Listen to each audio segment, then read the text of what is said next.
আমি এখন যে ঘটনাটি শেয়ার করছি এটা আমার নিজের সাথে ঘটেছে। This is a very real story and recently এই ঘটনাটা ঘটেছে আমার সাথে এবং ঘটনাটা যেখানে ঘটেছে সেটা ওমানেই। যাই হোক, আমি সরাসরি ঘটনায় চলে যাই। ঘটনাটি 2013 সালের রমজান মাসের মাঝামাঝি সময়ে। আমার এখনো মনে আছে যে 15 রমজানের রাতে ঘটনাটি ঘটে আমার সাথে। যেহেতু রমজান মাস ছিল, তো রোজা রাখার জন্য যে জিনিসটা বেসিক্যালি আমার দরকার ছিল তা হলো ভোর রাতের খাবার, অর্থাৎ সেহরি। তো প্রতিদিনের মতো আমি গেলাম আমার ভোরবেলার খাবার আনার জন্য। একটা কথা বলে রাখার দরকার যে আমরা কিন্তু হোটেল থেকে খাবার খেতাম। আমাদের রুম থেকে হোটেলের ডিস্টেন্স ছিল মোটামুটি দূরে এবং রমজান মাসে যতদিন আমি ভোর রাতের খাবার আনার জন্য হোটেলে গিয়েছি, ভোর রাতে প্রায় 3:30 অ্যালার্ম দিয়ে রাখতাম এবং খাবার নিয়ে আসতাম। তো যেদিন ঘটনাটি ঘটে ওই রাতে আমি অ্যালার্ম দিতে ভুলে যাই। তো হঠাৎ করে ওই রাতে আমার ঘুম ভাঙে। তো আমি টাইমটা না দেখে খাবার আনার জন্য হোটেলের দিকে রওনা হই। আমি এখনো বুঝতে পারি না কেন যে আমি ওই রাতে টাইম না দেখে বের হলাম। যাই হোক, আমি বের হলাম। বের হতেই রাস্তায় কেমন যেন নীরব একটা ব্যাপার ফিল করলাম, যে সব দিক খুব বেশি নীরব হয়ে আছে, অন্য দিনের মতো না। তো আমি আমার মতো করে হেঁটে হোটেলে চলে গেলাম এবং হোটেলে গিয়ে আমি একটু অবাক হলাম। হোটেলে আমি ছাড়া আর কেউ নেই। এমন তো হওয়ার কথা না। যদিও হোটেলের কর্মচারীরা খাবারটা তাড়াতাড়ি রান্না করে চলে যায়, বাট যতদিন আমি সেহরি নিতে এসেছি আমার মতো আরো অনেকেই আসতো এবং তাদের সাথে কথাও বলতাম। আমি আজকে কাউকে না দেখে বুঝতে পারছি না যে কেন কি হচ্ছে। তারপর ভাবলাম হয়তো একটু আগে চলে এসেছি। এই ভেবে চিন্তা করলাম যে একটু টাইমটা দেখে নিই। যখনই আমি টাইম দেখি আমার মোবাইলে, আমি বলি যে ও মাই গড, কারণ তখন টাইমটা ছিল ওমানের টাইম রাত 1টা। আমি টাইম দেখে খুব অবাক হলাম। যাই হোক, চিন্তা করলাম হয়তো আমার ভুল হয়ে গেছে। এই ভেবে মোবাইলটাতে একটা গান শুনতে শুনতে যাচ্ছিলাম রুমের দিকে। হঠাৎ গানের সাউন্ডটার সাথে একটা অন্যরকম সাউন্ড আমি শুনতে পেলাম। আমি কিছুক্ষণ শুনে শিওর হওয়ার জন্য আমি কিছুক্ষণ শুনলাম এবং তারপর আমি বুঝতে পারলাম যে আসলে সাউন্ডটা হচ্ছে এবং সাউন্ডটা ছিল এরকম যে কেউ হাত তালি দিলে যেরকম সাউন্ড হয়, আমি ক্লিয়ারলি সেরকম একটা সাউন্ড পাচ্ছি। যাই হোক, আমি কেয়ার না করে চলতে থাকি। এক সময় আমি বুঝতে পারি যে সাউন্ডটা ধীরে ধীরে বেড়ে চলেছে এবং বেড়েই যাচ্ছে, আগের থেকে অনেক বেশি জোরে হচ্ছে এবং আমি খুঁজতে খুঁজতে চলতে থাকি এবং চলতে থাকি সামনের দিকে। আস্তে আস্তে আমি একটা শপের সামনে যখন আসি তখন সাউন্ডটা বেশ বেড়ে গেল। মনে হচ্ছে আমার খুব কাছে থেকে কেউ হাততালি দিচ্ছে। যেহেতু অনেক রাত, সো শপটা বন্ধ ছিল, তো আমি সাউন্ডটার কোথা থেকে আসছে ওইটা বোঝার চেষ্টা করছি। এক সময় আমি বুঝতে পারলাম যে সাউন্ডটা ওপর থেকে আসছে এবং এখন সাউন্ডটা চেঞ্জ হয়ে গেছে। এখন মনে হচ্ছে কেউ হাত দিয়ে কোনো কিছু টাচ করছে। তো আমার চোখ হঠাৎ করে একটা দোকানের সাইনবোর্ডের দিকে গেল এবং সাইনবোর্ডটায় আমি 2টা হাত দেখতে পেলাম, এবং হাত 2টা সাইনবোর্ডের মধ্যে টাচ করেছে। তো আমি ভালোভাবে দেখার জন্য রাস্তার এক সাইড থেকে অন্য সাইডে যাই। যাওয়ার পর আমি যা দেখি তা দেখার জন্য আমি মোটেই ওই সময় প্রস্তুত ছিলাম না। আমি দেখি একটা মহিলা দোকানের ছাদের ওপর দাঁড়ানো। তার চুলগুলো ছিল বেশ লম্বা এবং ফেসটা ছিল, চুলগুলো ছিল বেশ র্যান্ডম, তাই লিখেছেন, এবং ফেসটা দেখলে বোঝা খুব কষ্ট হয় যে এটা কি ছেলে না এটা মেয়ে। তবু চুল দেখলে মোটামুটি বোঝা যায় যে না, এটা মেয়ে। আমি দেখলাম ওই জিনিসটা আমার দিকে তাকিয়ে আছে এবং এক দৃষ্টিতে তাকিয়ে হাসছে। যখনই হাসছে আমি খুব ভয় পেলাম এবং আমার এমন ভাবে তাকাচ্ছে মনে হচ্ছে যে আমি যেন তার চিরজন্মের শত্রু, এরকম ভাবে তাকাচ্ছিল এবং চোখগুলো বেশ লাল ছিল। যেহেতু ওমানে রাস্তার পাশে লাইট আছে প্রচুর পরিমাণে, তো আমি খুব ভালোভাবে দেখতে পাচ্ছিলাম। যাই হোক, আমি এর পরে যা দেখলাম ওই জিনিসটা শূন্যের ওপরে ভেসে একবার নিচের দিকে যাচ্ছে, একবার ওপরের দিকে উঠছে, আর আমাকে ডাকছে তার কাছে। এটা দেখে আমি এক দৌড় দিলাম। কিছু দূর গিয়ে আমি পেছনে তাকিয়ে দেখি কিছু নেই, কিন্তু দুর্ভাগ্যবশত আমি দেখি যে রাস্তার পাশে একটা খেজুর গাছের মধ্যে ওই জিনিসটা বসে আছে। তখন আমি ওই জিনিসটার ফেসটা দেখি, খুব বিভৎস, মনে হয় শরীরে এক ফোঁটা কোনো রক্ত নেই, কোনো এক ফোঁটা পরিমাণের ব্লাড নেই এই শরীরের মধ্যে। এবং এটা দেখে আমি এক দৌড়ে রুমে চলে গেলাম। পরে সকালে আমি আমার মাকে বললাম আমার জন্য একজন হুজুরের কাছে যাওয়ার জন্য। আমি প্রথমে কিছু বলি নাই, পরে উনি হুজুরের কাছ থেকে যা শুনেছেন তা হলো কেউ একজন আমার পেছনে জাস্ট একটা মহিলা জিন বলি বা পরি বলি, সে আমার পেছনে লেগেছে এবং সে নাকি সব সময় আমাকে এভাবে ভয় দেখাবে। তারপর আমি মাকে সব খুলে বলি। আমি আজ পর্যন্ত এটার কোনো সলিউশন খুঁজে পেলাম না। এই ছিল আমার ঘটনা। ভালো লাগলে পড়ে শোনাবেন। সত্যি আমি আসলে কতটুকু বোঝাতে পারলাম পড়ে আমি ঠিক জানি না, কিন্তু আপনি রাস্তায় চলতে চলতে দেখেন যে সাইনবোর্ডের ওপরে, অর্থাৎ কোনো সাইনবোর্ড বা বিলবোর্ড যাই বলি না কেন, তার উপরে একটা মহিলা জাস্ট পা ঝুলিয়ে বসে আছে, বা এরকম যদি কিছু দেখেন, বা যদি আপনি দেখেন যে খেজুর গাছ, তার মধ্যে একটা মহিলা, তাহলে রাতের বেলায় একা রাস্তা, চারিদিক নীরব, কতটা ভয় লাগার কথা সেটা ভাবলেই বোঝা যায়। ভিডিওর মাঝখানে একটু ব্যাঘাত ঘটানোর জন্য আমি আন্তরিকভাবে দুঃখিত।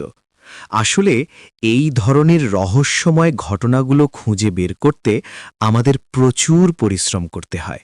তাই আমাদের কাজ ভালো লাগলে প্লিজ চ্যানেলটি সাবস্ক্রাইব করে আমাদের সাথেই থাকুন। আশা করছি ভিডিওতে লাইক এবং কমেন্ট করে আমাদের উৎসাহিত করবেন।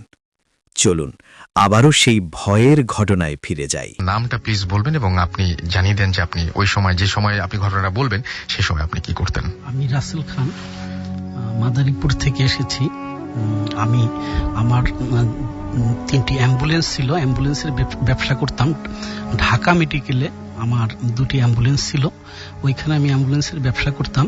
তো এর মাঝেই আর কি একটি ঘটনা আমার জীবনে ঘটে গেছে, অনেক ভয়ঙ্কর ঘটনা। সেটা ছিল 2008 সালের 29শে ডিসেম্বর। তো আমি বিকেলবেলা প্রতিদিন অ্যাম্বুলেন্সের খোঁজ খবর নিতে তো বিকেলে চলে যাই ঢাকা মেডিকেলে। তো আমার বাসা আজিমপুর থেকে আমি রিক্সা নিয়ে ঢাকা মেডিকেলে চলে গেলাম। যখন আমি ইমার্জেন্সির সামনে গেলাম তখন ওইখানের অ্যাম্বুলেন্সের মালিকরা সবাই দাঁড়ায় এবং ড্রাইভাররা দাঁড়ায়, বিভিন্ন রোগী ওইখান থেকে বের হয় এবং ওই ভাড়া ধরার জন্য। তো আমি যখন ওইখানে গিয়ে দাঁড়ালাম, দেখতে পেলাম একটা অনেক বয়স্ক লোক, সে আর পিছনে তার ওয়াইফ খুব কান্নাকাটি করছে। তাদের একটা তার মেয়ে মারা গেছে, আগুনে বার্নে মারা গেছে। তাকে নেওয়ার জন্য তাদের কাছে ভাড়ার টাকা নাই। তার বাড়ি ব্রাহ্মণবাড়িয়া একটি গ্রামে, সেখানে নিবে, কিন্তু কোনো অ্যাম্বুলেন্সের ড্রাইভার বা মালিক কেউ রাজি হইতেছে না। তখন তার কান্না এবং কাকুতি মিনতি দেখে আমি আমার ড্রাইভারকে বললাম যে বেচারা খুব সমস্যায় পড়ছে, গরিব মানুষ, টাকা নাই, তুমি গ্যাসের টাকা নিয়ে একে দিয়ে এসো। পরে ও বলল যে না, আমি এই ডেড বডি নিতে পারবো না। আমি ওরে বললাম যে কেন, কি হয়েছে? আপনি আসেন, আগে ডেড বডিটা দেখেন, তারপর যদি মন হয় নেওয়ার মতো তাহলে আমি যাব। আমি ঠিক আছে তাহলে চলো। পরে আমি ওই চাচাকে বললাম, চাচা চলেন তো আপনার মেয়েটাকে দেখে আসি। 3তলায় বার্নিং উঠে সেখানে সে ডেড বডিটা রাখা আছে এক সাইডে। তো ওই বিভৎস চেহারা দেখে আমার তার সমস্ত শরীর, গলার অংশ, মুখের অংশ, সমস্ত কিছু পোড়া, শুধু চোখ দুটো, তার পাপড়ি চোখের পাপড়ি পোড়া, চোখ দুটো তাকিয়ে আছে, ঠিক মনে হলো কি আমার দিকে তাকিয়ে আছে। এরকম ভয়ঙ্কর দৃশ্য আমি দেখে আর দাঁড়িয়ে থাকতে পারলাম না। আমি ওইখান থেকে সাথে সাথে চলে আসলাম।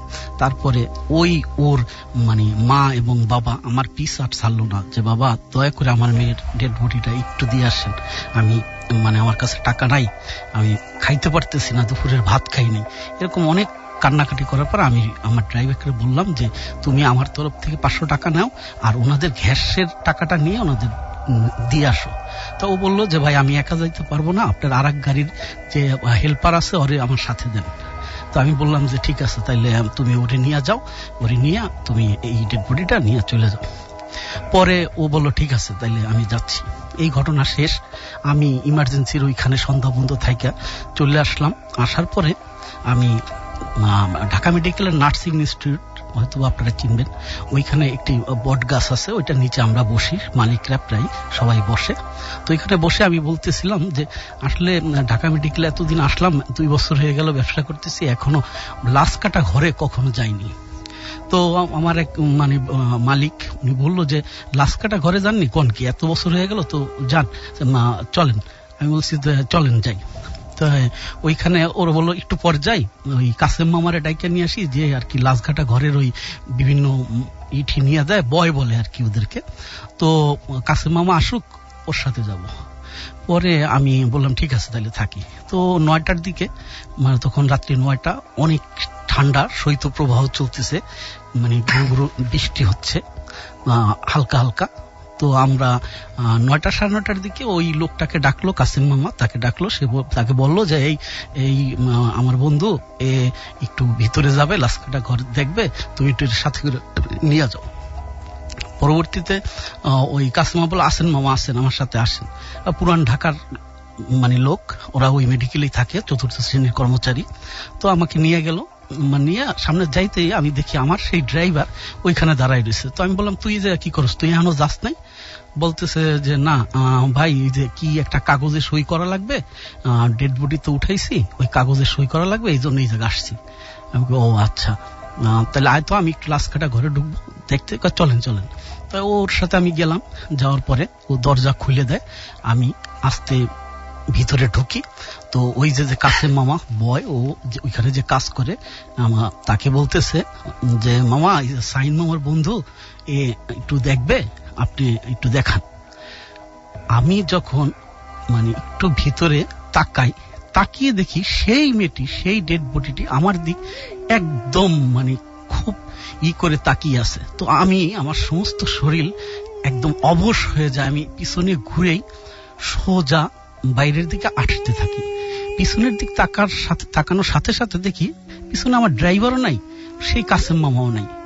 তো ওই ভিতরে যে ডাক্তার নাম যে আর কি কাজগুলা করে, উনি আমাকে বলতেছে কই যান। আমি বলতেছি না ভাই, আমি আসতেছি, এটা বললে আমি চলে গেছি। দেখে আমি বাইরে গেলাম। বাইরে যাওয়ার পরে খুব ঝোড়ো হাওয়া বাতাস হচ্ছে, আর গুড়ি গুড়ি বৃষ্টি পড়ছে। তো আমি ওইখানে গিয়ে আসতে ওই সেই নার্সিং ইনস্টিটিউটের ওই জায়গা একজন যে ওইখানের পাহারাদার, তার পাশে দাঁড়ায় রয়েছি, কথা বলতে পারতেছি না, এত ভয়। সমস্ত শরীর ঘামিয়ে গেছে, ওই ঠান্ডার মধ্যে আমার শরীর ঘামিয়ে গেছে, এত নার্ভাস ফিল করতেছি আমি। পরবর্তীতে আমি আস্তে আস্তে ওই লাইটটার নিচে অনেকক্ষণ দাঁড়াইল, সামনের দিক দিয়ে হাঁটবো, হাইটা যে বাসার দিকে আসবো, রিক্সা নেবো, সেই শক্তি আমার নাই, হারিয়ে ফেলছি আমি। পরে যাই হোক, এর মধ্যে ঘড়ির দিক তাকাই দেখি কি যে ওই জায়গায় আমি অবস্থান করতেছি 12টা বেজে গেছে রাত্র। তো আমি বাসায় 10টার এদিকে থাকি না, কিন্তু ওইখানে ঘড়ির দিক তাকাই দেখি 12টা বাজে। পরবর্তীতে আমি আস্তে আস্তে একা হাঁটতে হাঁটতে আসছি শহীদ মিনারের যে মেডিকেলের গেটটা, ওইটার ওই পাশে আসছি। সামনে দেখি কোনো রিক্সা নাই, এত ভয় লাগতেছে। 12টা পর্যন্ত ওইখানে চায়ের দোকানগুলো থাকে, সেইগুলো বন্ধ, বৃষ্টি হচ্ছে তাই, এবং রিক্সা ভরা থাকে সবসময়, মেডিকেল লোক আসে, কিন্তু ওই দিন কোনো রিক্সা নাই। তো আমি হাঁটতে হাঁটতে ওই শহীদ মিনারের পাশ দিয়ে যখন কিছু দূর আগাইছি, আগায়া ওই জগন্নাথ হলের এই সামনে যে চৌরাস্তার মোড়ে ওইখানে গেছি, পরে ওই ডেড বডিটা, আবার সেই ডেড বডিটা আমার পাশে বলতেছে পানি, একটু পানি দে। আমি কোনো দিক না তাকিয়ে ওইটার দেখে যে দৌড় মারছি, এক দৌড়ে গিয়ে ওই জগন্নাথ হলের একটু সামনে, গেটের একটু সামনে গিয়ে দেখি একটা রিক্সা ওদিক থেকে আসতেছে। লাভ দিয়া রিক্সাটায় উঠে বলি, চাচা আমাকে একটু দিয়ে আসেন, আজিমপুর ছাপড়া মসজিদ, আপনি টাকা জানেন, নিয়েন। আমি কাঁপতেছি, রিক্সা সহ কাঁপতেছে। তখন রিক্সাওয়ালা বলতেছে যে কি হয়েছে আপনার, আপনি এরকম ঘামতেছেন, কেমন করতেছেন কে? আমি চাচা আপনি চালান, কোনো কথা বললেন না। চাচা চালাইতেছে। ঠিক জগন্নাথ হল পার হয়ে যখন ওই একটু সামনে আগাইছি, অন্ধকার, ওইখানে গেছি। আবার যখন আমি ঘুরে ডান দিকে তাকালাম, ওই ডেড বডিটা আইসা আবার আমার রিক্সার চাকা ধরার জন্য এবং হামাগুড়ি দিয়ে আগাচ্ছে। তখন আমি আর নিজেকে ঠিক রাখতে পারলাম না, রিক্সার থেকে লাফ দিয়ে এক দৌড়ে পলাশী বাজারের ওই দোকানগুলো, যে চাট দোকানগুলো, ওইখানে গিয়ে আমি বসে পড়লাম। পরে ওই পলাশী বাজারের লোকজন তারা মাথায় পানি পুনি দিয়ে অনেকক্ষণ পরে আমাকে বললো, আপনার কি হয়েছে, কি সমস্যা? বলছি, চাচা আমার সমস্যা হয়েছে ভাই, আমাকে একটু রিক্সায় উঠাইয়া দেন, আমি একটু আজিমপুর ছাপড়া মসজিদ ওইখানে যাব, ওইখানে আমার বাসা। পরে তখন রাত্র 2টা বেজে গেছে, আমি বাসায় চলে গেলাম। তারপরে 2 দিন মানে আমার অবস্থা খারাপ ছিল, কিন্তু আমি বাসায় কাউকে ঘটনাটি শেয়ার করি নাই, কারণ সবাই এটা শুনলে ভয় পাবে, এই জন্য আমি কাউকে শেয়ার করি নাই। এই ছিল আমার প্রথম ঘটনা। আচ্ছা, আপনি আরেকটা জিনিস বলছিলেন বারবার করে যে আপনি এই ঘটনাগুলো কখনোই কোনো সময় কাউকে বলেন না, এটার কারণটা কি? এটার কারণ হলো গিয়ে, আমার আরেকটা ঘটনা আছে, আমার নানুর যে ঘটনাটা আমি আপনাকে একটু পরে শুনবো আমরা। হ্যাঁ, ওইটার কিছু ঘটনা ছিল, আমি শেয়ার করলেই আমার বিভিন্ন ক্ষতি হইতো, হয় অসুখ হইতো।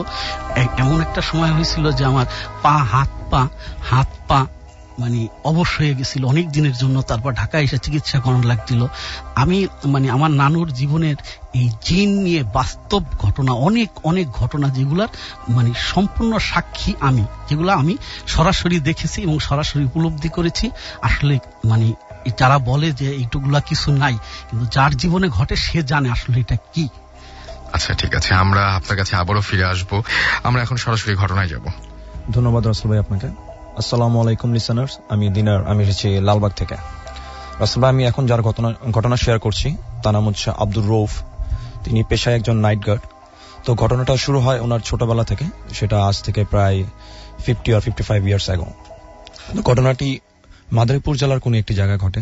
তো উনার যখন বয়স 6, তখন ওনার বাবা মা ওনাকে রেখেই মারা যান। তো উনি যৌথ ফ্যামিলিতে ছিলেন, কিন্তু উনার যে চাচা ছিলেন, ওনার দাদা দাদি ছিলেন না, ওনার চাচা চাচিরা, তারপর ওনার আরো যে সব রিলেটিভরা ছিল, তারা ওনাকে তেমন একটা আদর করতো না বললেই চলে। তো উনি খুব অবহেলায় ওনার দিন কাটতেছিল। তো কোন রকম চাচারা যা দিতেন উনি তাই খেতেন।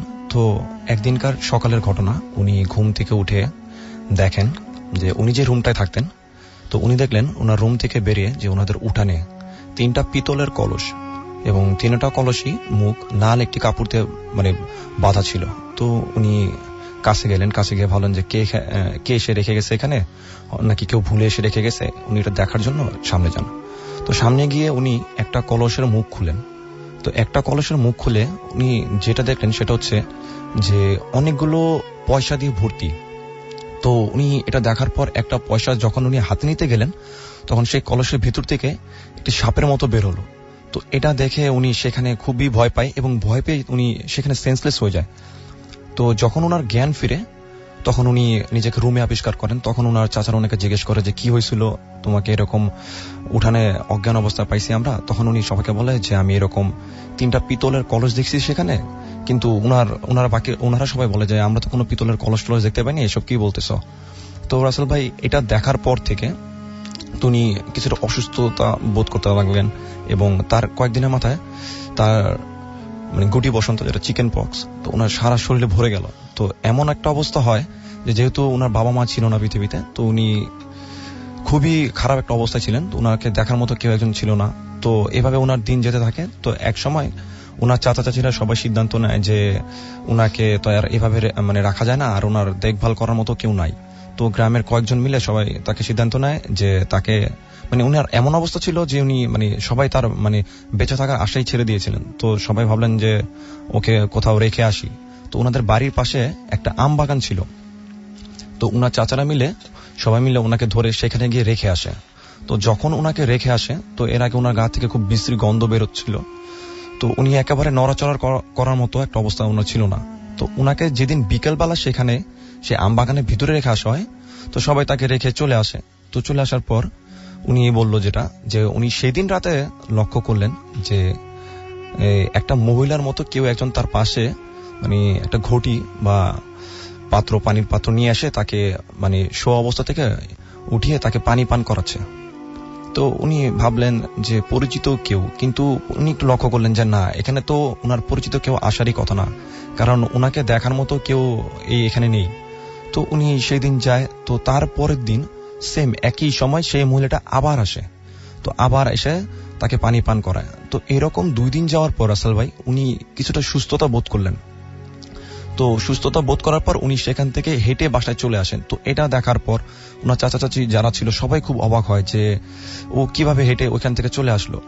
তো এভাবে ওনার কিছুদিন যেতে থাকে, তো উনি সুস্থ হয়ে ওঠেন। তো গ্রামে অনেকে বলে যে এই রোগটা হলে, এই পক্স হলে, যে মায়ের সেবা পেলে খুব দ্রুত সেরে ওঠা যায়। তো এরকম কিছুদিন যায়। তো বছর 2-1 পর উনি একদিন বাজার থেকে মাছ নিয়ে ফিরতেছিলেন।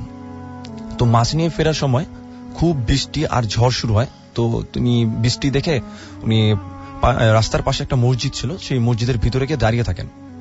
তো বৃষ্টি যথারীতি শেষ হয়ে যায় তখন উনি মাছ নিয়ে বের হন। তো বের হয়ে বাসার দিকে হাঁটতে থাকেন।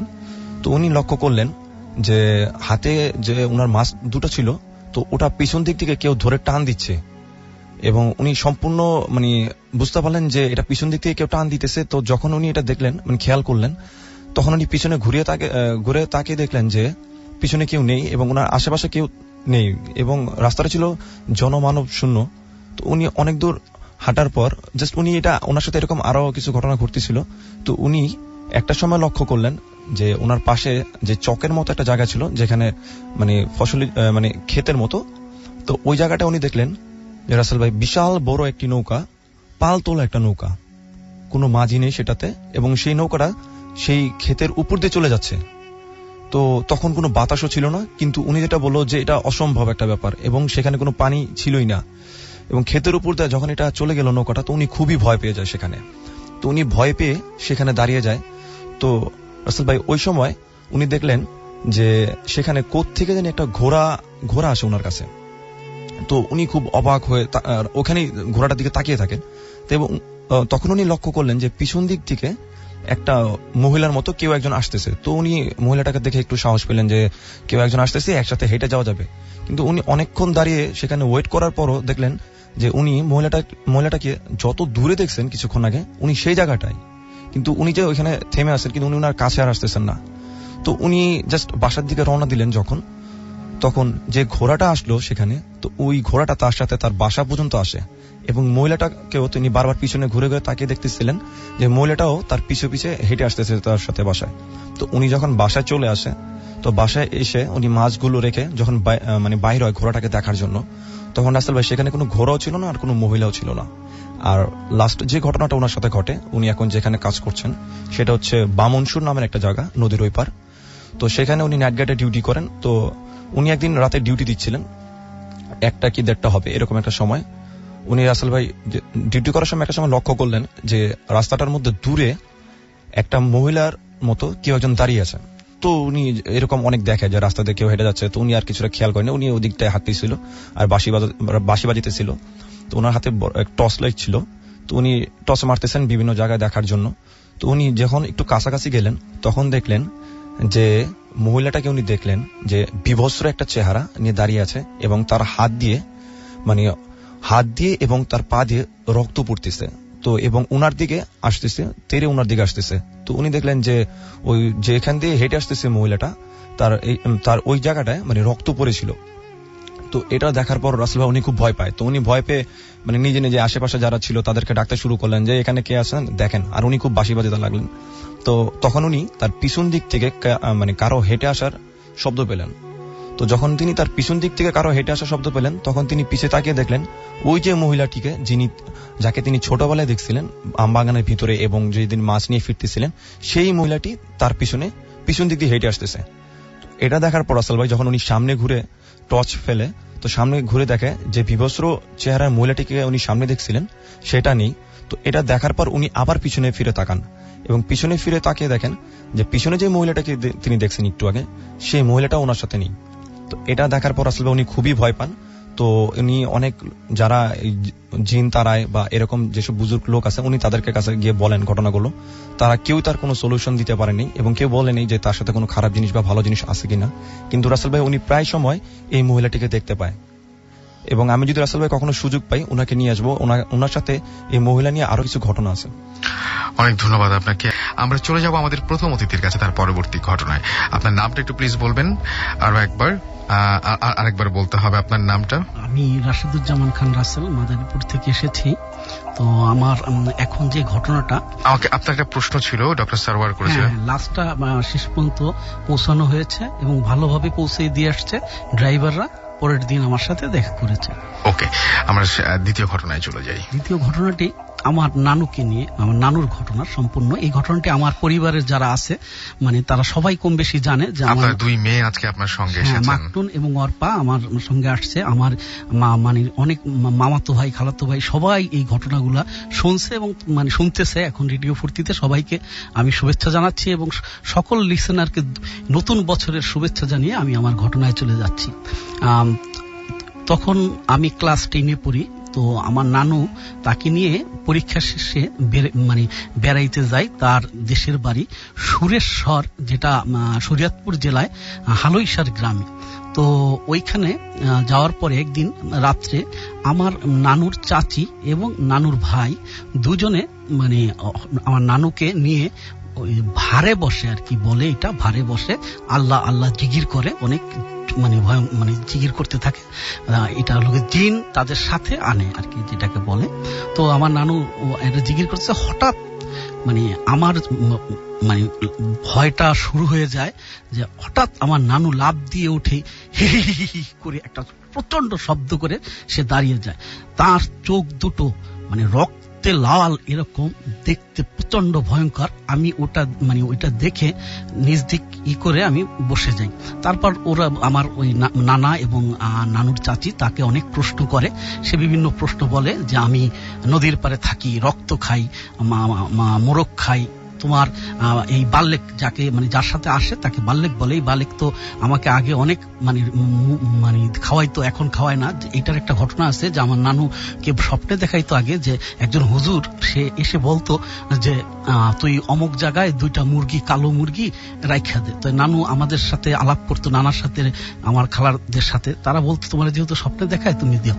আমরা ওই মানে 2টা কালো মুরগি এনে ওই আমার নানুর বাড়ির পিছনে, এটা মাদারীপুরের, যখন রাখতাম রাত্রেবেলা মানে সন্ধ্যার দিকে রেখে আসতো। ও যেভাবে বলতো ওইভাবে মানে বেঁধে রেখে আসতো। সকালবেলা দেখতাম ঠিক ময়লা ফালায় যেখানে, ওইখানে শুধু পশমগুলো আছে, আর কিচ্ছু নাই, মুরগি 2টা নেই। এরম মানে কয়েক সপ্তাহ দেওয়ার পরে আমার মানে নানুর অনেক মানে অসুস্থ হয়ে পড়ে। পরে সে এক হুজুরের কাছে যায়। পাশেই আমার এক মামাতো ভাই আরবাব এবং আদিয়াপ, ওরাও শুনছে কথা। ওর দাদা এইগুলার চিকিৎসা দিত, তার কাছে যায়। দেওয়ার পরে সে বলছে যে আপনি আর এইগুলা করেন না, দিয়েন না, এটা একটা শয়তানের খেলা। পরবর্তীতে যাই হোক ওই ঘটনা চলে গেল। আমি ওই নানুর বাড়ি, তাকে জিজ্ঞাসা করে এর মধ্যে ওই মানে আমার নানু বলতেছে যে এই বাড়িতে 3 মাস পরে একটি বিয়া হবে, বিয়া ঢোল ঢক্কর বাজায় বিয়া। আপনার মানে ওই 3 মাস পর যখন 3 মাস শেষ হয় ওই দিনই আমার এক মামি সে বিষ খেয়ে ওই বাড়িতে মানে যেদিন ও বলেছিল ওই দিনই মারা যায়।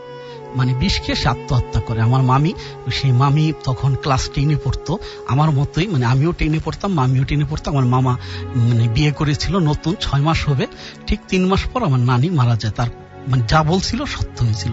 যাই হোক আমি আমার মূল ঘটনায় চলে যাই।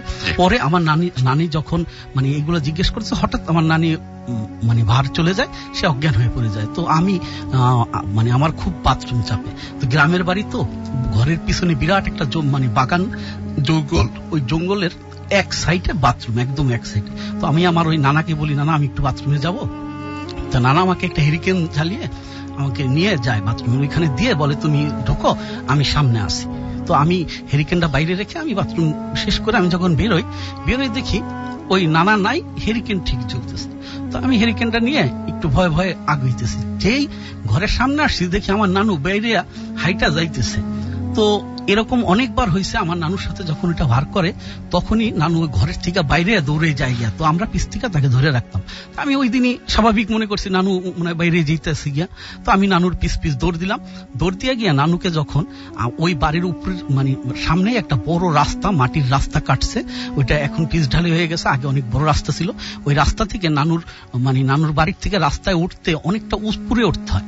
তো আমি নিচ থেকে নানুরে যখন আমার মানে তার কাপড়টা ধরলাম, নানু কই যান দাঁড়ান, সে আমাকে একটা ধাক্কা দিল।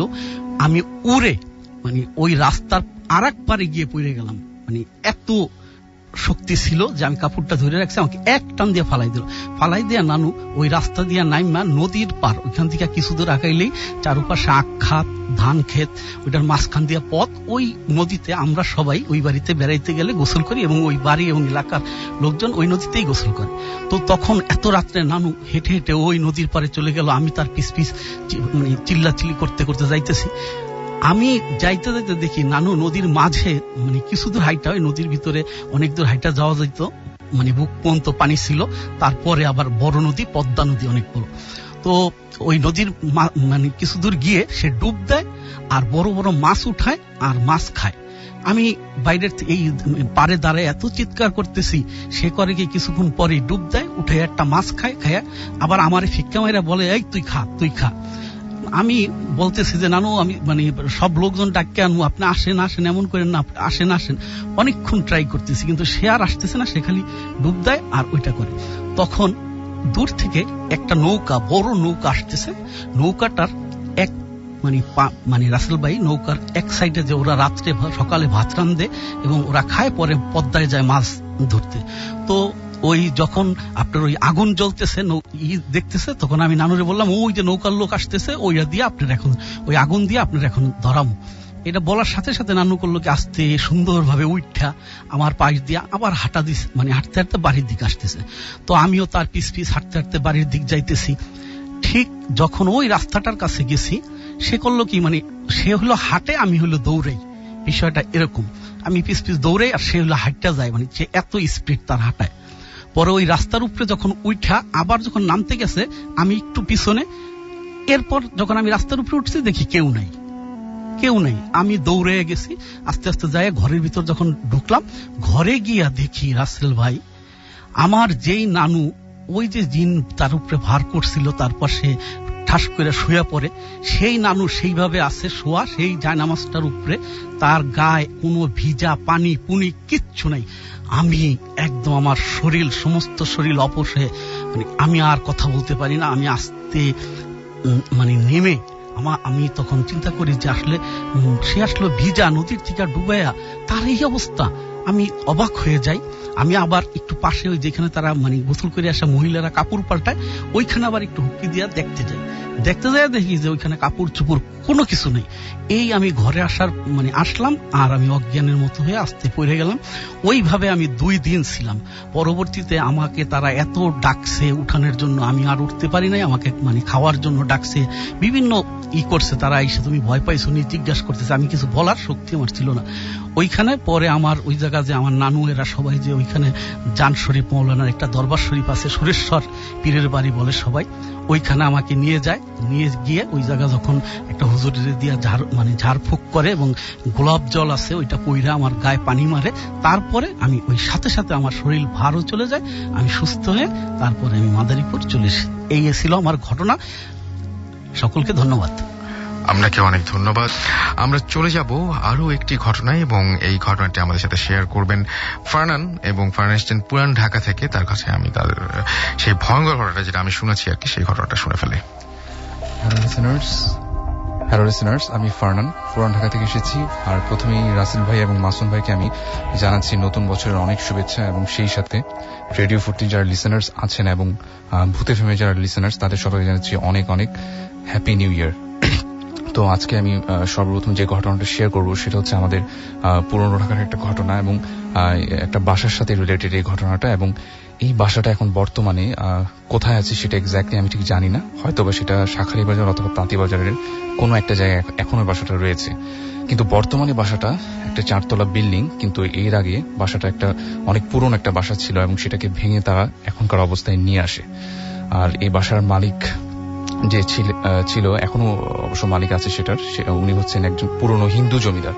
তো উনি ছিলেন এক হিন্দু জমিদার, এবং ওনাদের বাসাটা যখন প্রথমে পুরনো ছিল কনস্ট্রাকশন করানোর আগে, তখন এই বাসাটার একটা স্পেসিফিক নাম সবাই জানতো, এবং এই বাসাটার নাম ছিল যে মন্দিরালা বাড়ি। কেননা বাসাটা অনেক পুরনো, অনেক দেয়ালগুলো অনেক পুরনো ছিল, দেখতেও প্রায় ব্রিটিশ আমলের বাসাগুলোর মতো ছিল। এবং সব থেকে যেটা মানে দেখার বিষয় ছিল সেটা ছিল যে মানে ছাদের উপরে, 3 তলা ছাদের উপরে যে ওদের যে চিলেকোঠা ছিল সেটার উপরে মানে 4টা গম্বুজের মতো ছিল, সেটা ঠিক মন্দিরের মতো। এই জন্য অনেকেই সেই বাসাটাকে মন্দিরালা বাড়ি নামেও ডাকতো। তো সেই বাসাটাকে যখন ভেঙে মানে কনস্ট্রাকশনের জন্য ফাউন্ডেশন দেওয়া হবে, ঠিক তখনই তারা যেটা পায়, যে মাটি যখন খোঁড়া হয় ফাউন্ডেশন দেওয়ার জন্য, তখন তারা ওই বাসাটার নিচ থেকে প্রায় 60টা কুয়া পায়। এবং সব থেকে অবাক বিষয় ছিল, প্রত্যেকটা কুয়াই ছিল তখন জীবন্ত। এত পুরনো দিনের বাড়ি, মানে জীবন্ত কুয়া পাওয়াটা মানে একটা অবাক বিষয় ছিল। এবং প্রত্যেকটা কুয়া থেকে নাকি প্রচুর পানি বেরোচ্ছিল। তো তারা তারপর এই কুয়াগুলোকে মানে মাটি দিয়ে ভরাট করে পরে সেখানে একটা বর্তমানে যে বিল্ডিং সেটাকে দাঁড় করায়। তো যখন এই বাসাটাকে ফার্স্টে বানানো হয়, তারপর যে বাসার যে মালিক, যে হিন্দু জমিদার ছিলেন, তারা সবাই বাসায় উঠে স্থায়ীভাবে থাকা শুরু করে। তো প্রথমে বেশ কয়েকদিন মানে কোনো সমস্যা হয়নি, বাসায় সব ঠিকই ছিল। কিন্তু একদিন হঠাৎ করে যে বাসার যে ওনার, সে হঠাৎ করে রাতে একটা অদ্ভুত স্বপ্ন দেখা শুরু করলো। এবং সেই স্বপ্নটা এরকম ছিল যে সে তার বাসার যে 4তলার ছাদ, সেখান থেকে প্রত্যেকদিন রাতেই নাকি দেখতো যে তাকে কেউ একজন মানে গলা চেপে ছাদ থেকে ফেলে দিচ্ছে।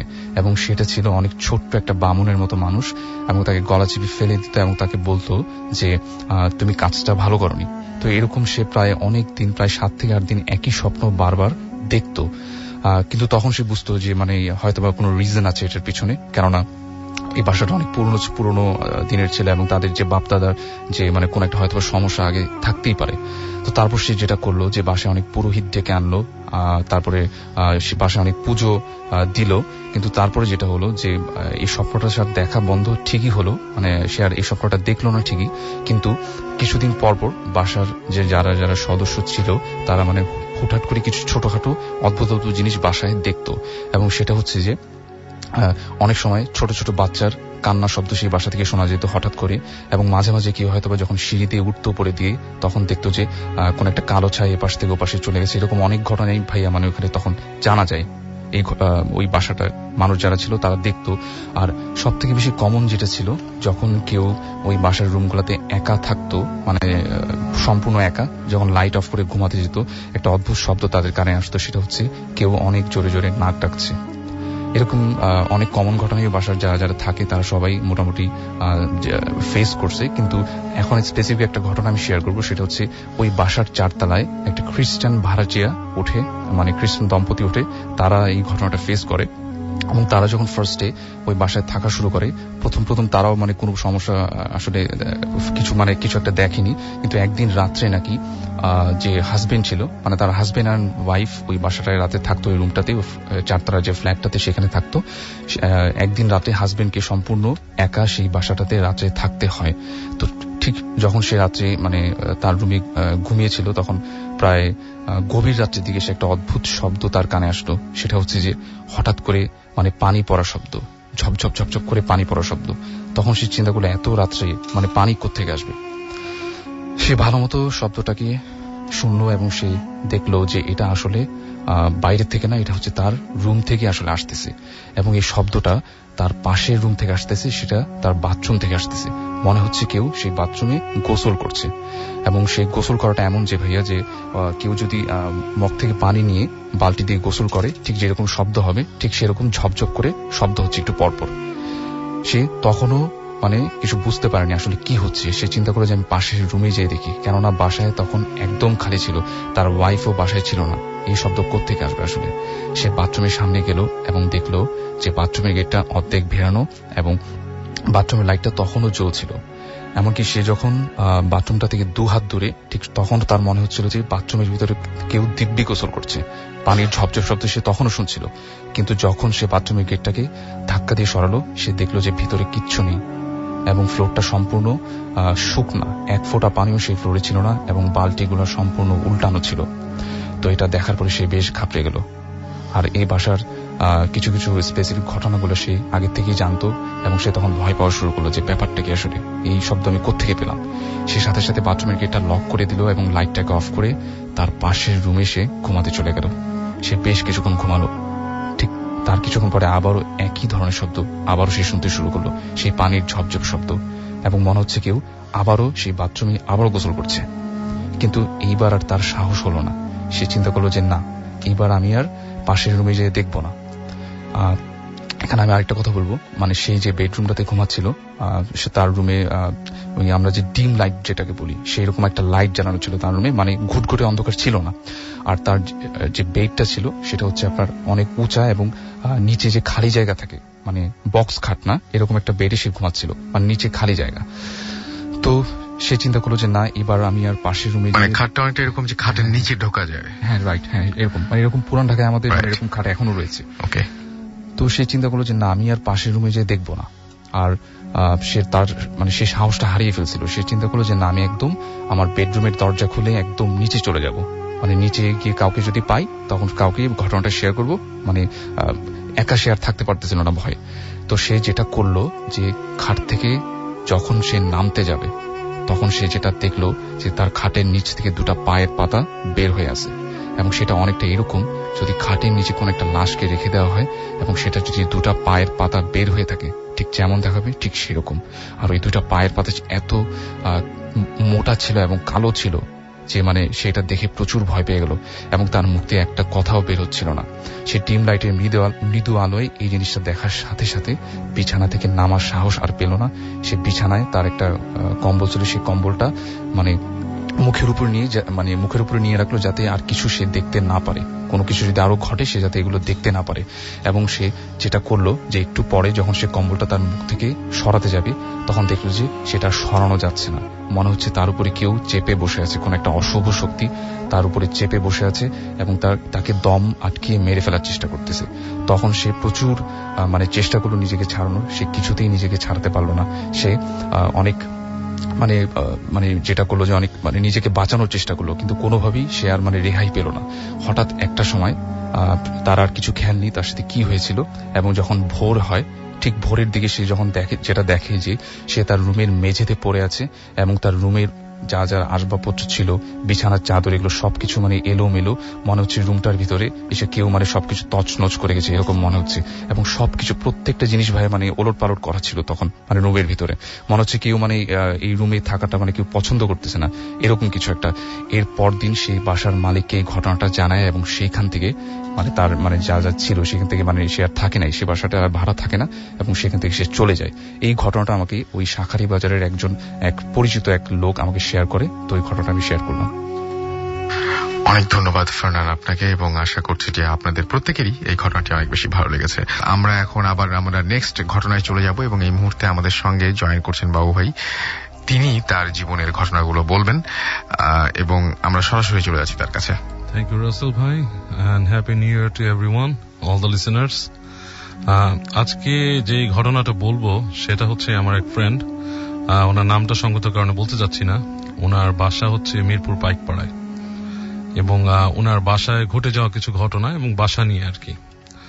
তো ওনার বাসাটা হচ্ছে মিরপুর পাইকপাড়ায়। এটা বেশ পুরনো বাসা বলা চলে, প্রায় 40 years এর কাছাকাছি আর কি বাসার বয়স। তো বাসাটা প্রথম দিকে এটা কোনো হন্টেড কোনো ঘটনা ছিল না, এটা নর্মালি ছিল। তো ওনারা ওই বাসার মধ্যে একটা গাছ লাগান। তো গাছ লাগানোর পরে মানে গাছটা সম্ভবত কামরাঙা গাছ হয়তো, হ্যাঁ, এই গাছটা লাগানোর পর গাছটা বড় হওয়ার পর থেকে যত ভৌতিক জিনিসপত্র শুরু হয় বাসায়, মানে সামথিং লাইক স্পুকি টাইপের কিছু ঘটনা ঘটে।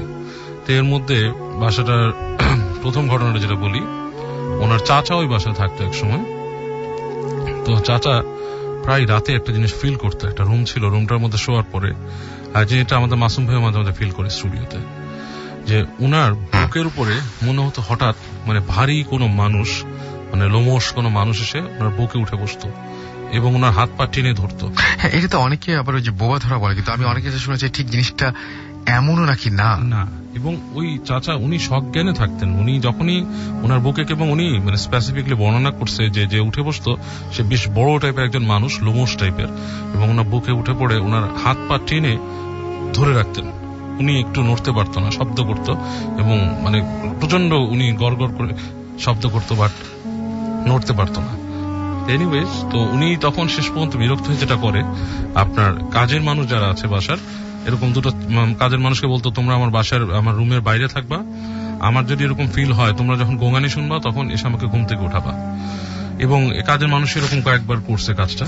সেটা করার পরে দেখা যাচ্ছে যে একদিন উনি ভয়ঙ্কর কিছু ওনার সাথে ঘটে।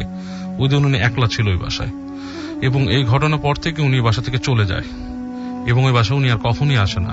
এখন ওনাকে দেখা করতে আসলে দূর থেকে আসে, 1 ব্লক দূরে গাড়ি রেখে উনি ওখানেই ডাকে, ওখানে কথা বলতে ওখান থেকে চলে যায়, বাসায় আর ঢোকে না।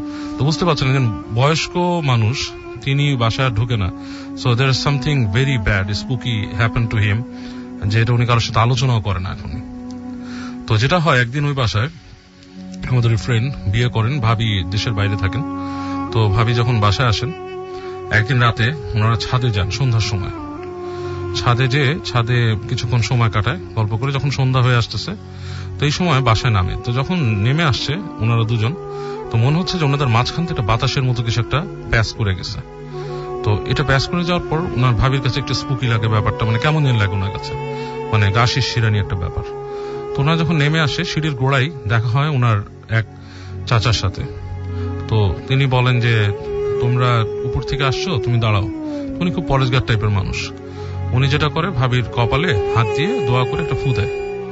তো ফু দেওয়ার পরে উনি বলে যে কি হয়েছিল, আপনি কেন, এটা কি হলো, এর ফু দিলেন কেন, কি ব্যাপার? তো বলে যে মা, তোমার সাথে একটা অশরীরী জিনিস চলে আসছিল উপর থেকে, তো এরকম সন্ধ্যার সময় যাবা না ছাদে বলে উনি তারপর বলে যাও, এখন যাও বাসায়। তো উনি অ্যাপার্টমেন্টে আসে।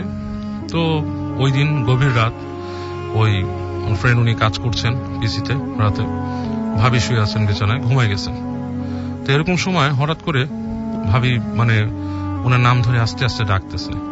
ডাকটা অদ্ভুত টাইপের, হ্যাঁ, যে যেমন ধরেন ধরলাম ওনার নাম, ধরেন যে কোনো একটা এক্স ধরলাম আর কি, আস্তে আস্তে ওনার নাম ধরে ডাকছেন। তো নাম ধরে যখন ডাকছেন, তখন উনি আস্তে আস্তে বলতেছে কি ব্যাপার, ডাকতেছো কেন? তো কোনো রেসপন্স নাই।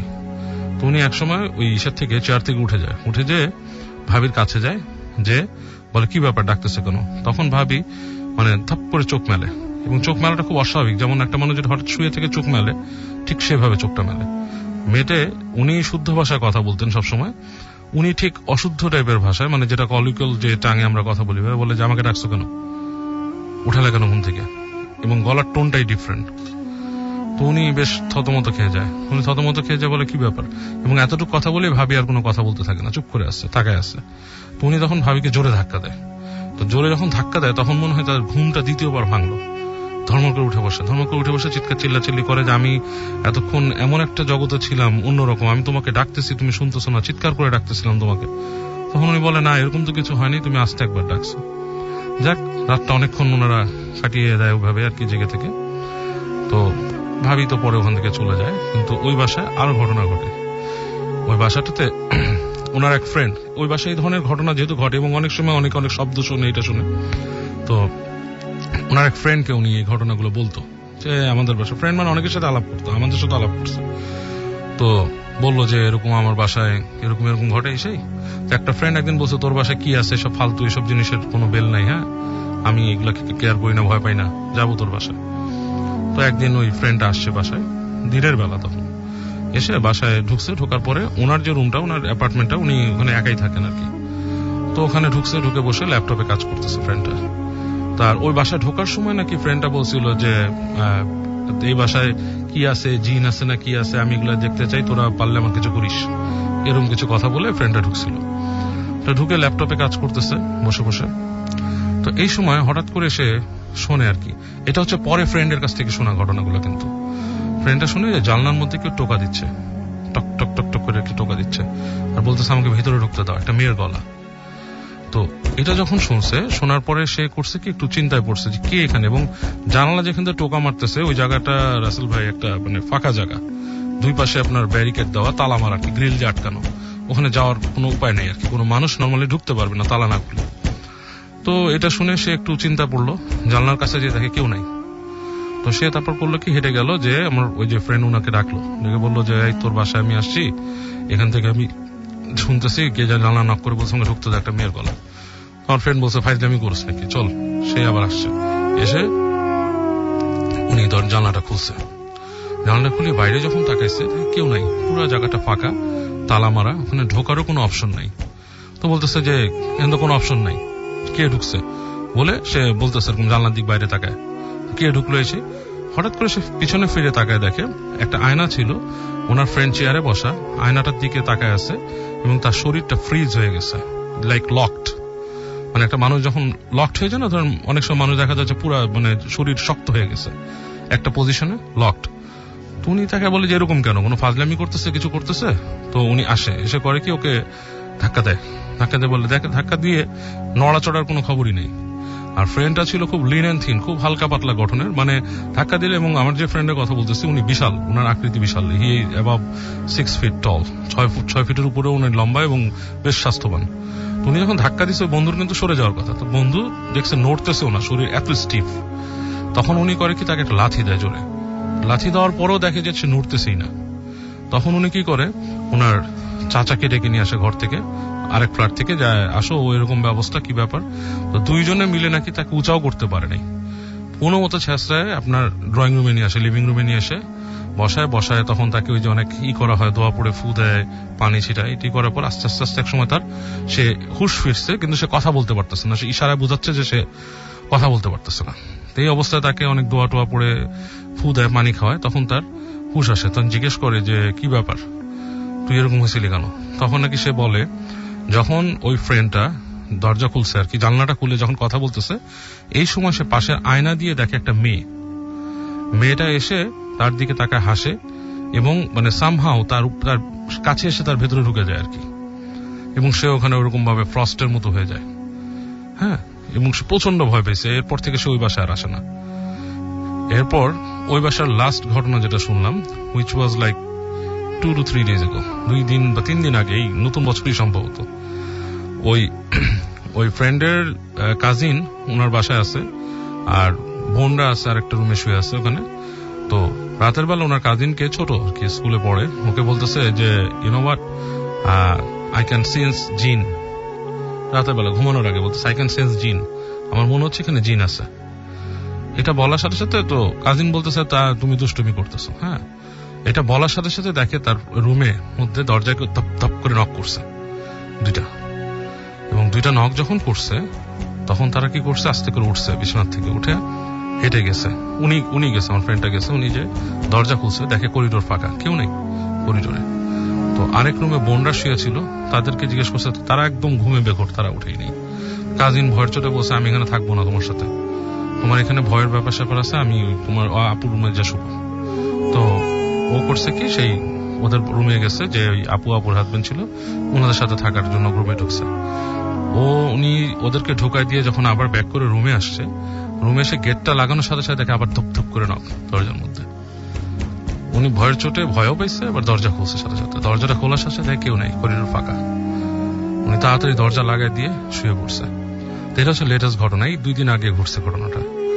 তো এরকম প্রায় ঘটে, এবং উনি বলছে যে কেউ যদি আসতে চান, আমাদেরকেও বলছে you guys are most welcome to come and investigate, or কেউ যদি আসতে চায়, দেখতে চায়, সে ওয়েলকাম বাসা আসার জন্য। হ্যাঁ, অবশ্যই he can go and stay there. Okay, so অনেক ইন্টারেস্টিং। এবং আপনার সবচেয়ে বেশি মানে বেস্ট পার্টটা ছিল এটা, যে ইনভাইট করা সরাসরি, যে আপনি নিজে যে এক্সপেরিয়েন্স করতে পারেন। আমরা চলে যাচ্ছি আবার ফারনানের কাছে তার আরেকটি ঘটনা শোনার জন্য। তো আমি এখন যে ঘটনাটা শেয়ার করব সেটা আসলে আমাদের পুরনো ঢাকার একটা ঘটনা, এবং এই ঘটনাটা আমাকে শেয়ার করে রাহি ভাই, যার বাসা হচ্ছে সূত্রাপুর। তো ওনাদের এলাকার একটা ঘটনা, এবং এটা হচ্ছে একটা স্পেসিফিক্যালি একটা বাসার সাথে জড়িত, এবং এই বাসাটার মালিক হচ্ছিল এক ভারতীয় বংশোদ্ভূত হিন্দু জমিদার। তো এই বাসাটা সে এক সময় এক মুসলিম ভদ্রলোকের কাছে সেল করে ভারতে চলে যায় সম্পূর্ণ ফ্যামিলি নিয়ে। ওই মুসলিম ভদ্রলোক যখন এই বাসাটাকে প্রথমে কেনে, তো উনি যেটা একটা অদ্ভুত জিনিস, স্টোর রুমের দিকে মানে লক্ষ্য করে, যে স্টোর রুমের যে ফ্লোরটা সেখানে অনেক বড় একটা গর্ত, এবং সেটা মোটামুটি একটা অনেক মানে গভীর একটা গর্তের মতো। তো এই গর্তটাকে আশেপাশের প্রতিবেশী যে লোকজন তারা অনেকে বলতো যে এটা একটা সুরঙ্গের মতো। তো এরকম সে ওই যখন বাসাটা নতুন কিনে তখন অনেক কিছু চেষ্টা করে যে ভিতরে কি আছে দেখার জন্য, কিন্তু সে মানে এটার আর কোনো সলিউশন পায় না, অনেক কিছু চেষ্টা করার পরেও কিছু পাওয়া যায় না। তো তারপর তারা যেটা করে যে ওই মানে গর্তটাকে একটা কাঠের তক্তা দিয়ে খুব ভালো মতো বন্ধ করে দেয়। আর যখন সে নতুন এই বাসাটা কিনে, ওই প্রতিবেশী লোকজন বলতো যে বাসাটা একটা অভিশপ্ত বাসা, কেননা এখানকার আগের যারা মালিক ছিল তারা নাকি অনেক মানে খুনটুন করে মানে লাশ এই গর্তটার ভিতর ফেলে দিত। এরকম অনেক ঘটনাই সে বাসাটা কেনার পরে আশেপাশের প্রতিবেশীর কাছ থেকে শুনতে পায়। কিন্তু এখন কি আর করার, বাসা যেহেতু কিনে ফেলছে এখানেই থাকতে হবে। আর সে ছিল এক ব্যবসায়ী ছিল এবং সে শ্যামবাজারে চালের ব্যবসা করত। তো যেটা দেখা যেত যে তার বাসার যে স্টোর রুমটা, যে স্টোর রুমটাতে একটা গর্ত পাওয়া যায়, সেই স্টোর রুমটাকে তারা গুদাম ঘর হিসেবে ইউজ করত। এবং প্রত্যেক দিনই দেখা যেত যে চালের বস্তা সেই গুদাম ঘরে জমা রাখা হতো এবং একসময় আবার সেটা দোকানে নিয়ে যাওয়া হতো। তো প্রায় সারাদিনই ওই গুদাম ঘরটা প্রায় খোলা থাকতো, স্টোর রুমটা প্রায় সারাদিনই খোলা থাকতো। তো তারপর যেটা হয় যে এক বুড়ো চাচাকে মানে কেয়ারটেকার মানে রাখে তারা ওই বাসায়, এবং তার কাজ ছিল যে প্রত্যেকদিন রাতে যখন সব কাজ শেষ হয়ে যাবে তখন ওই স্টোর রুমটাকে ভালো মতো ফ্রেশ করে দেয়া, এবং বাসার স্টোর রুমটার আগে অনেক বড় একটা করিডোরের মতো জায়গা ছিল, সেই জায়গাটাকে খুব ভালো মতো পরিষ্কার করে দেয়া। তো এই কাজই সেখানে সে করত, এবং সে একতলায় ওই স্টোর রুমের পাশে 2-3টা ছোট ছোট রুম ছিল, সেখানেই থাকতো, এবং আরো কয়েকটা রুম প্রায় খালি পড়ে থাকতো, কেউ থাকতো না সেখানে। তো একদিন রাত্রে সে তার কাজ শেষ করে স্টোর রুমটাকে ভালো মতো লক করে তার রুমে ঘুমাতে গেছে।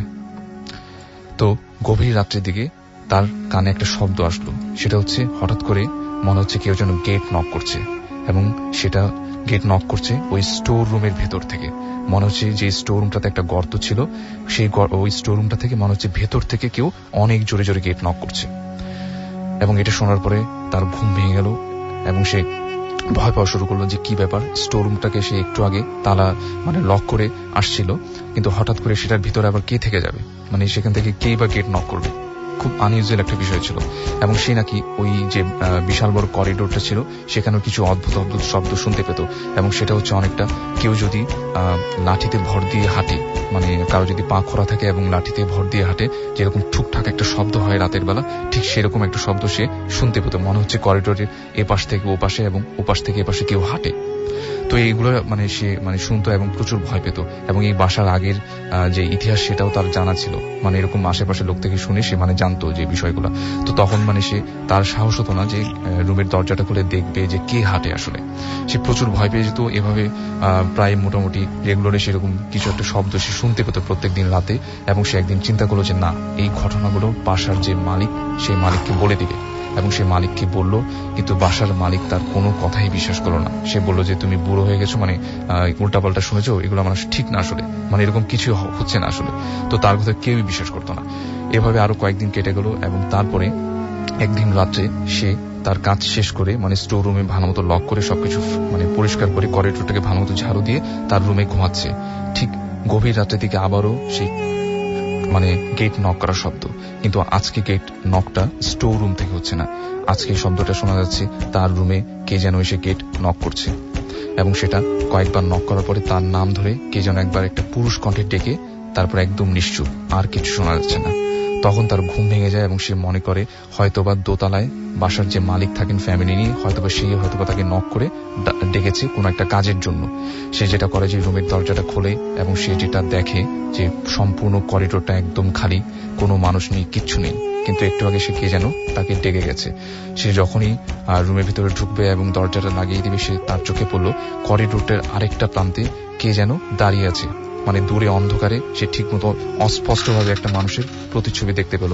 এবং সে অনেক ডাকাটাকি শুরু করলো যে আপনি কে আসলে, মানে কাকে চান, কিন্তু সেটা কোনো অ্যান্সারই দিল না। সে সাথে সাথে ওই যে ছায়া মূর্তিটার দিকে মানে হাঁটা শুরু করলো, এবং একটা সময় সে দেখলো যে এটা আসলে কোনো পুরুষ না, এটা হচ্ছে একটা বৃদ্ধা মহিলার মতো। এবং সেটা হচ্ছে যে একটা শাড়ি পরা ছিল এবং ছোট মানে অনেক বেটে গরমে একটা বৃদ্ধা মহিলা মানে খুঁড়িয়ে খুঁড়িয়ে হাঁটছে এবং তার হাতে একটা লাঠির মতো শব্দ। এবং সে তখন এটা দেখার সাথে সাথে তার মনে পড়ে গেল গত রাতের কথাগুলো, কিছুদিন আগে যে ঠুকঠাক শব্দ সে শুনতে পেত, ঠিক সেই কথাটা মনে পড়ে গেল। সে বুঝলো যে মানে উনি এই জিনিসটাই হয়তোবা মানে আগে শুনতো, এই ঘটনাটাই আগে শুনতো। এবং সে যেটা করলো যে সাথে সাথে মানে পালিয়ে দেখার চেষ্টা করলো যে ওটা আসলে কোথায় যায়। এবং ওটার চেহারা সে কিছুই দেখলো না, দেখলো যে ওটা দিব্যি হেঁটে সেই স্টোর রুমের দিকে যাচ্ছে, এবং স্টোর রুমের দরজাটা খুলে সেই স্টোর রুমটার ভিতরে ঢুকে গেল। সে সাথে সাথে মানে ভয় পেল এবং প্রচন্ড জোরে তার রুমের দিকে চলে আসলো, এবং তার বুঝতে ভুল হলো না এটা আসলে কোনো মানুষ না। এবং সে তখন ভাবলো এটা কিভাবে সম্ভব, স্টোর রুমের তালা তখনও লাগানো ছিল এবং স্টোর রুমের চাবিটা তার কাছে ছিল, এটা কোনোভাবেই সম্ভব না যে স্টোর রুমের দরজাটা খুলে সেটার ভিতরে ঢুকে যাওয়াটা। তো তারপরে এই ঘটনাটা সে তার বাসার যে ওনার তার সাথে শেয়ার করলো। তারপরে একই কথা হলো, তার কথা কেউ আর বিশ্বাস করলো না। তারা সবাই বলে যে তুমি হয়তো ভুল দেখেছো রাতের বেলা, এবং তোমার এইসব ঘটনা শুনে বাসার ছেলেমেয়েরা প্রচন্ড ভাবে তোমাকে আর কাজে রাখা যাবে না, এরকম অনেক কথাই বললো। তারপর ওই কেয়ারটেকার মানে যেটা চিন্তা করলো আসলে এই বাসায় আর কাজ করা যাবে না, কারণ এই বাসায় অনেক প্রবলেম সে মানে নিজের চোখে দেখেছে। তারপর যেটা করলো যে সে মানে চিন্তা করলো যে কয়েকদিন পরে কাজটা ছেড়ে দিবে। তার 2 থেকে 3 দিন পরের ঘটনা, এবং এটা হচ্ছে সেই দিন রাত্রে ওই কেয়ারটেকার প্রচন্ড অসুস্থ ছিল, এবং সে যেটা করলো যে সবকিছু মানে কাজ শেষ করে যখন সে মানে ঘুমাতে যাবে স্টোর রুমটাকে লক করে, সে স্টোর রুমটাকে লক করতে ভুলে গেল এবং সে ওটাকে খোলা রেখে তার রুমে ঘুমাতে চলে গেল। ঠিক একইভাবে গভীর রাত্রের দিকে আবারও একই ধরনের ঠুকঠাক শব্দ সে শুনতে পেল। কে যেন তার মানে রুমে এসে মানে নক করলো, এবং নক করে আবার কিছুক্ষণ চুপ হয়ে গেল। কিন্তু সে চিন্তা করলো যে না, আজকে সে এটা বের করেই ছাড়বে আসলে কে মানে গেটটা নক করে যায়। সে সাথে সাথে রুমের দরজা খুললো এবং দেখলো যে বাইরে করিডোরে কেউ নেই। দূরে সে স্টোর রুমটা দেখা যাচ্ছে এবং স্টোর রুমটার দরজা সম্পূর্ণ খোলা। তখন তার মনে পড়ে গেল স্টোর রুমটাতে মানে তালা লাগাতে সে আজকে ভুলে গেছে। সে সাথে সাথে চাবি এবং তালাটা নিয়ে স্টোর রুমটার দিকে হাঁটা শুরু করলো, এবং সে যখন স্টোর রুমটার দিকে একদম সম্পূর্ণ এসে পড়লো, সে দেখলো যে ঠিক সেই গর্তটা কাঠের তক্তা দিয়ে বন্ধ করে দেওয়া হয়েছিল, ঠিক সেখানে একজন সেই বৃদ্ধ মহিলাটা বসে আছে। সে সাথে সাথে জিজ্ঞেস করলো যে আপনি কে এবং মানে কাকে চান। তখন সেটা মানে কোনো কথাই তার সাথে বলে না, এবং সেটা পেছনেও ঘুরে না। তখন সে যেটা করলো যে সামনে গিয়ে ওই জিনিসটাকে ধরলো। সে এটা ধরার সাথে সাথে যেটা ফিল করলো যে প্রচন্ড ঠান্ডা, মনে হচ্ছে কোনো একটা বরফ সে টাচ করলো। সাথে সাথে সে বুঝলো যে এটা আসলে কোনো মানুষ না, সে আবারও হয়তো মানে কোনো একটা সমস্যায় পড়ে যাবে এখন। সে সাথে সাথে সেখান থেকে যখনই পালাবে, সে দেখলো যে ওটা দিব্যি তার দিকে ঘুরে তাকালো, এবং ওটা যখন তাকালো সে যেটা দেখলো যে ওটার কোনো বৃদ্ধ মহিলা না। পিছন দিকেই দেখে মনে হচ্ছিল যে এটা কোনো বৃদ্ধ মহিলা হবে, সাদা শাড়ি পরা ছিল যেহেতু, কিন্তু ওটা কোনো বৃদ্ধ মহিলা ছিল না। ওটা সম্পূর্ণ চেহারা বার্ন ছিল, মনে হচ্ছে সারা শরীর পুড়ে গেছে এরকম কিছু একটা অবয়ব, এবং ওটার মানে নাক ঠোঁট কিছুই দেখা যাচ্ছিল না, শুধু 2টা সাদা সাদা চোখ সে দেখতে পেল। তখন সে সেখান থেকে দৌড়ে পালানোর চেষ্টা করলো। সাথে সাথে সে অদ্ভুত জিনিসটা তার গলা চেপে ধরলো, এবং এরপরে আর তার সাথে কি হয় সে কিছুই জানে না। এরপর দিন সকালবেলা ওই কেয়ারটেকারকে বাসার যারা সদস্য ছিল তারা অনেক খোঁজাখুঁজি করে, তাকে কোথাও পাওয়া যায় না। শেষ পর্যন্ত ওই স্টোর রুমের তালা ভেঙে যখন ভিতরে ঢুকে স্টোর রুমের ভিতরে, তখন দেখে যে সে মানে অজ্ঞান অবস্থায় পড়ে আছে, এবং তার সমস্ত শরীরে লাল লাল মানে আঁচড়ের দাগ মানে, এবং মনে হচ্ছে কেউ ধারালো নখ দিয়ে তাকে আঁচড় দিয়েছে। এবং পরে এই ঘটনাটি সে সবার সাথে শেয়ার করে, এবং যেটা অদ্ভুত বিষয় ছিল যে ওই কেয়ারটেকারটাকে স্টোর রুমের ভিতরে তালা লাগানো অবস্থায় পাওয়া যায়।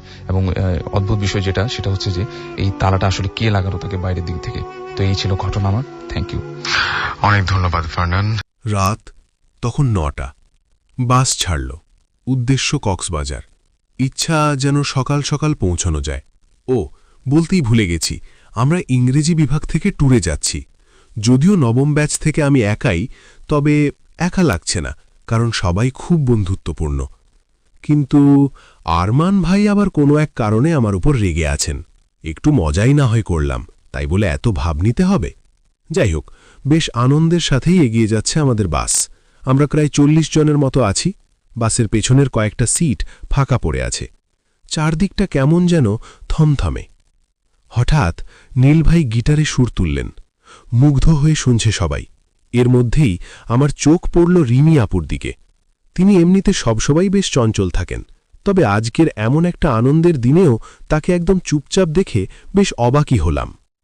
যাই হোক, ব্যাপারটা পাত্তা না দিয়ে ব্যস্ত হয়ে গেলাম গানের আসরে।